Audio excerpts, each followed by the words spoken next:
दोस्तों, ये कहानी है साल 2048 की, जब धरती पर सब कुछ तबाह और बर्बाद हो गया था। लेकिन अभी यहाँ कुछ रिसोर्सेज और कुछ चंद लोग बचे थे जो कि इन रिसोर्सेज को अपनाने के चक्कर में आपस में ही लड़ रहे थे। इसी दौरान हम रिक और उसकी फैमिली को देखते हैं, जिन्हें एक आलीशान घर में लाया गया था। इस बड़े और शानदार घर में आने के बाद रिक की फैमिली बहुत खुश होती है। रिक की बीवी का नाम था एबी और इनका एक बेटा भी होता है। इसी बीच रिक की फैमिली को पता चलता है कि सिर्फ उन्हें यहाँ पे नहीं लाया गया, बल्कि यहाँ इन जैसे 13 और परिवार आए हैं जिन पर एक्सपेरिमेंट्स किए जाएंगे और इनके बारे में रिसर्चेस भी होंगे। इन सब के लिए यहाँ डॉक्टर्स की पूरी टीम भी मौजूद थी। अगली सुबह हम इस प्रोजेक्ट के प्रोफेसर हेड को देखते हैं, जो कि बताते हैं कि आगे आने वाले 10 सालों में इस धरती पर जो कुछ भी बचा है वो सब तबाह हो जाएगा। ये धरती पूरी तरह से बंजर और सुनसान हो जाएगी। यहाँ लोगों का रहना नामुमकिन हो जाएगा। धरती के बाद लोगों के पास सिर्फ एक ही घर यानी कि ग्रह होगा, और वो होगा टाइटन, जो कि एक बहुत बड़ा चांद है। लेकिन अभी वहाँ इंसान नहीं रह सकते, क्योंकि वहाँ मीथेन गैस की बारिश होती है, जो कि इंसानों के लिए बिल्कुल भी अच्छी नहीं है। जहरीली मीथेन गैस के अलावा वहाँ हवा में नाइट्रोजन भी शामिल है। साथ ही टाइटन पर सर्दी भी बहुत पड़ती है, जिसे झेलना इंसानों के बस की बात नहीं है। अगर वहाँ इंसान रहेंगे तो उनके शरीर में चेंजेस करके उन्हें वहाँ रहने लायक बनाना पड़ेगा। इसलिए इन 13 फैमिलीज को इस जगह पर एक्सपेरिमेंट के लिए लाया गया था। यहाँ पर प्रोफेसर बताते हैं कि हमने इन फैमिलीज को 5000 लोगों में से सिलेक्ट किया है। यहाँ पर रिक भी था, जो कहता है कि यहाँ तो हम अपनी मर्जी से आए। इसके बाद डॉक्टर उसे अपने साथ लैब में ले जाते हैं और उसे इंजेक्शन लगाते हैं। साथ ही डॉक्टर ये भी बताते हैं कि तुम्हें एक हफ्ते में और भी इंजेक्शन लगाए जाएंगे, जिससे तुम्हारे शरीर में बहुत से बदलाव होंगे। ऐसा करने से उसकी बॉडी ऑक्सीजन को तो ले ही सकती है, साथ ही वो नाइट्रोजन को भी कंज्यूम कर पाएगी। अब हम देखते हैं कि रिक के घर में पार्टी है, जहाँ पर उसके और भी दोस्त होते हैं। यहाँ एबी बहुत ज्यादा ड्रिंक कर लेती है, जिससे उसकी तबीयत खराब होने लगती है। ये देखकर रिक उसे अंदर लेकर जाता है, जहाँ एबी रिक को टच करती है और देखती है कि रिक को बहुत तेज बुखार है, यानी ये इंजेक्शन की वजह से था।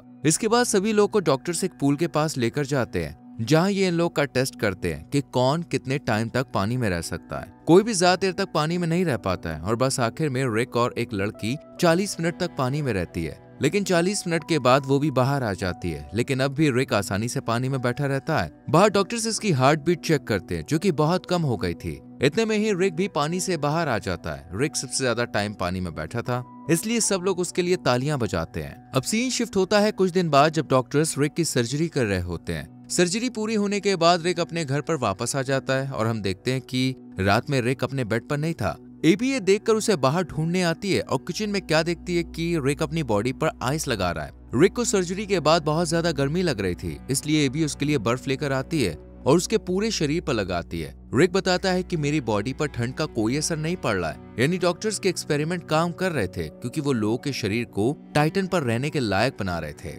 टाइटन पर बहुत ज्यादा सर्दी थी, इसलिए वहाँ ऐसे लोगों की जरूरत थी जो ठंड को बर्दाश्त कर सके। ठंड में तो ये पास हो गए थे, लेकिन अभी इन्हें नाइट्रोजन और मीथेन गैस का सामना करना था, इसलिए अब इन लोगों को मीथेन गैस के साथ पानी में कुछ वक्त रहने के लिए कहा जाता है। साथ ही इन्हें एक स्पेशल मास्क भी पहनाए जाते हैं, जिससे नाइट्रोजन बढ़ता है। इसे पहनाकर इन सबको दौड़ाया जाता है। ऐसे ही इन लोगों की काफी दिन तक ट्रेनिंग होती है, ताकि ये टाइटन पर आसानी से रह सके। एक दिन रिक बाथरूम में होता है, जहाँ वो नोटिस करता है कि उसके जो बाल है वो झड़ रहे थे। साथ ही इसके पास खड़ा लड़का भी यही नोटिस करता है जो रिक के साथ हो रहा था, उसी से वो भी गुजर रहा था।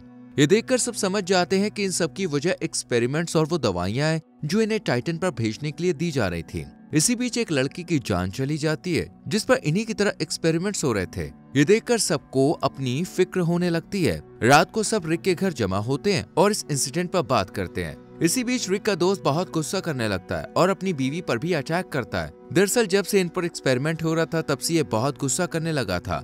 काफी दिन से उसके साथ ऐसा हो रहा था, इसीलिए सब काफी परेशान हो जाते हैं। अगली सुबह डॉक्टर रिक के घर आकर बताती है कि जिस लड़की की डेथ हुई थी वो दरअसल काफी समय से बीमार थी, और इसी बीमारी के चलते उसकी मौत हो गई। डॉक्टर इन सबको यकीन दिलाती है कि एक्सपेरिमेंट से उसकी जान को खतरा नहीं है, लेकिन रिक को अब भी उसकी बात पर यकीन नहीं होता है। रात को रिक वॉमिट करता है और उसके मुंह से खून भी निकलता है। ये देखकर एबी ब्लड साफ करती है और इसका सैंपल भी रख लेती है, क्योंकि वो खुद भी एक डॉक्टर थी। अगले दिन हम रिक को पानी के अंदर देखते हैं। रिक पानी में देखता है कि उसकी जो स्किन है वो उतर रही है। ये देखकर उसके होश उड़ जाते हैं। वहीं दूसरी तरफ हम एबी को लैब में देखते हैं, जो कि रिक के ब्लड की जांच पड़ताल कर रही थी। एबी को पता चलता है कि रिक के शरीर में बहुत से केमिकल्स डाल दिए गए, जिसके बारे में उन्हें खुद भी पता नहीं है। ये सब देखकर एबी गुस्से में प्रोजेक्ट के प्रोफेसर हेड के पास जाती है और उनसे इस बारे में बात करती है, पर प्रोफेसर हेड उसे इस बारे में कुछ भी नहीं बताते हैं। वहीं इसके बाद रिक की आंखों का ऑपरेशन किया जाता है, जिससे वो अंधेरे में भी देख सकता था। ऑपरेशन पूरा हो जाने के बाद रिक को वापस घर भेज दिया जाता है, लेकिन घर आने के बाद रिक की आंखों से खून बहने लगता है। ये देखकर एबी काफी घबरा जाती है और रिक को लेकर तुरंत ही हॉस्पिटल चली जाती है। एबी फिर प्रोफेसर हेड से बात करती है, लेकिन इस बार भी प्रोफेसर हेड उसे कुछ जवाब नहीं देते। इसके बाद एबी घर जाती है, जहां वो देखती है कि वही गुस्सैल रिक का दोस्त फिर से गुस्से वाले अवतार में है और इस बार तो वो इतना गुस्सा करता है कि वो अपनी बीवी को ही मार देता है। इसलिए उसे मिलिट्री के लोग लेने के लिए आ जाते हैं। ये सब देखकर एबी को भी लगने लगता है कि इन लोगों से बहुत कुछ छुपाया गया है। इसलिए एबी रिक का कार्ड उठाती है और उस जगह जाने लगती है जहाँ डॉक्टर्स ने उन सब लोग की फाइल्स रखी थी, जिन पर एक्सपेरिमेंट्स किए जा रहे थे। एबी को उस लड़की की फाइल भी मिलती है जिसकी कुछ दिनों पहले मौत हो गई थी और वो किसी बीमारी की वजह से नहीं बल्कि एक्सपेरिमेंट के चलते मारी गई थी। वहीं दूसरी तरफ हम प्रोफेसर हेड को देखते हैं, जो कि नासा के लोग के साथ मीटिंग में बैठे थे। ये लोग प्रोफेसर हेड से कहते हैं कि आपने लोगों के साथ वह एक्सपेरिमेंट्स किए जो कि उनके लिए जानलेवा थे। अगर आपने इन एक्सपेरिमेंट्स को नहीं रोका तो आपको सजा मिलेगी। वैसे भी आपके खिलाफ केस दर्ज हो चुका है। इसके बाद प्रोफेसर रिक और एबी के घर जाते हैं और उन्हें बताते हैं कि हमने लोगों पर इसलिए एक्सपेरिमेंट किए ताकि वो आने वाले समय में टाइटन पर रह सके। सबका डीएनए अलग है, इसलिए मुझे नहीं पता कि ये दवाइयाँ लोगों की बॉडी पर कैसे असर करेंगी और इसका अंजाम क्या होगा, लेकिन हाँ, रिक का शरीर इन सभी चेंजमेंट को बर्दाश्त कर रहा है और इन दवाइयों का असर तुम्हारे शरीर पर अलग तरह से हो रहा है। साथ ही प्रोफेसर कहते हैं कि जब ये सारे एक्सपेरिमेंट्स पूरे हो जाएंगे तो लोगों का शरीर टाइटन क्रिएचर में बदल जाएगा, जिसका नाम रखा जाएगा होमो टाइटन।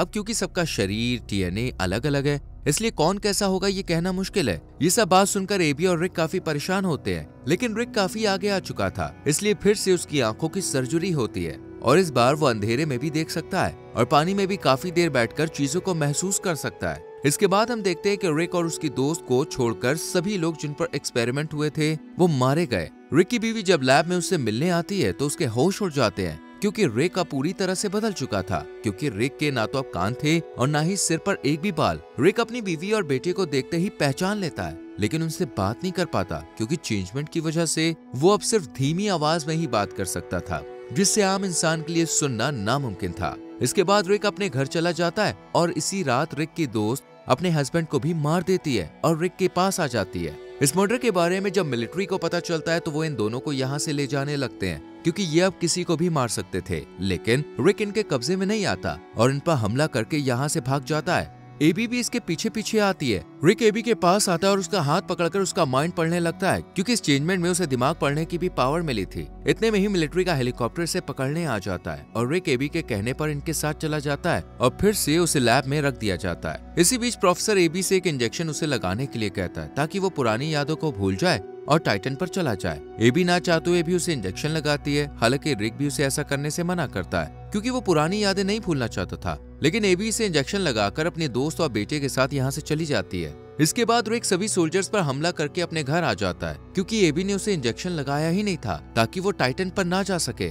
रिक अपनी फैमिली से मिलकर बहुत खुश होता है, लेकिन तभी पूरी मिलिट्री उसे पकड़ने आ जाती है। प्रोफेसर कहता है कि इसे हमारे साथ जाना ही होगा क्योंकि हम इसे टाइटन पर भेजेंगे। वैसे भी ये कभी इंसान नहीं बन पाएगा और फिर ये जमीन पर भी नहीं रह सकता है, इसलिए इसे जिंदा रहने के लिए टाइटन पर ही जाना होगा। एबी भी समझ जाती है और रिक को समझाकर उसे टाइटन पर भेज देती है। इसके बाद एबी और उसकी दोस्त नई नई रिसर्चेस करती है ताकि लोगों को टाइटन पर भेजा जा सके। एक रात एबी का बेटा उसे बाहर लेकर आता है और खुले आसमान को दिखाता है। वहीं टाइटन पर हम देखते हैं कि यहाँ रिक अकेला है लेकिन बहुत खुश है और यहीं पर कहानी का दी एंड हो जाता है। दोस्तों, आपको इस मूवी की एक्सप्लेनेशन कैसी लगी हमें कमेंट सेक्शन में लिख के जरूर बताएं। अगर आपको वीडियो पसंद आई हो तो वीडियो को लाइक करें, चैनल को सब्सक्राइब करें एंड अगर आपको इस मूवी का लिंक चाहिए तो हमारे टेलीग्राम चैनल को ज्वाइन कीजिए, जिसका लिंक आपको डिस्क्रिप्शन में मिल जाएगा। Thank you so much for watching.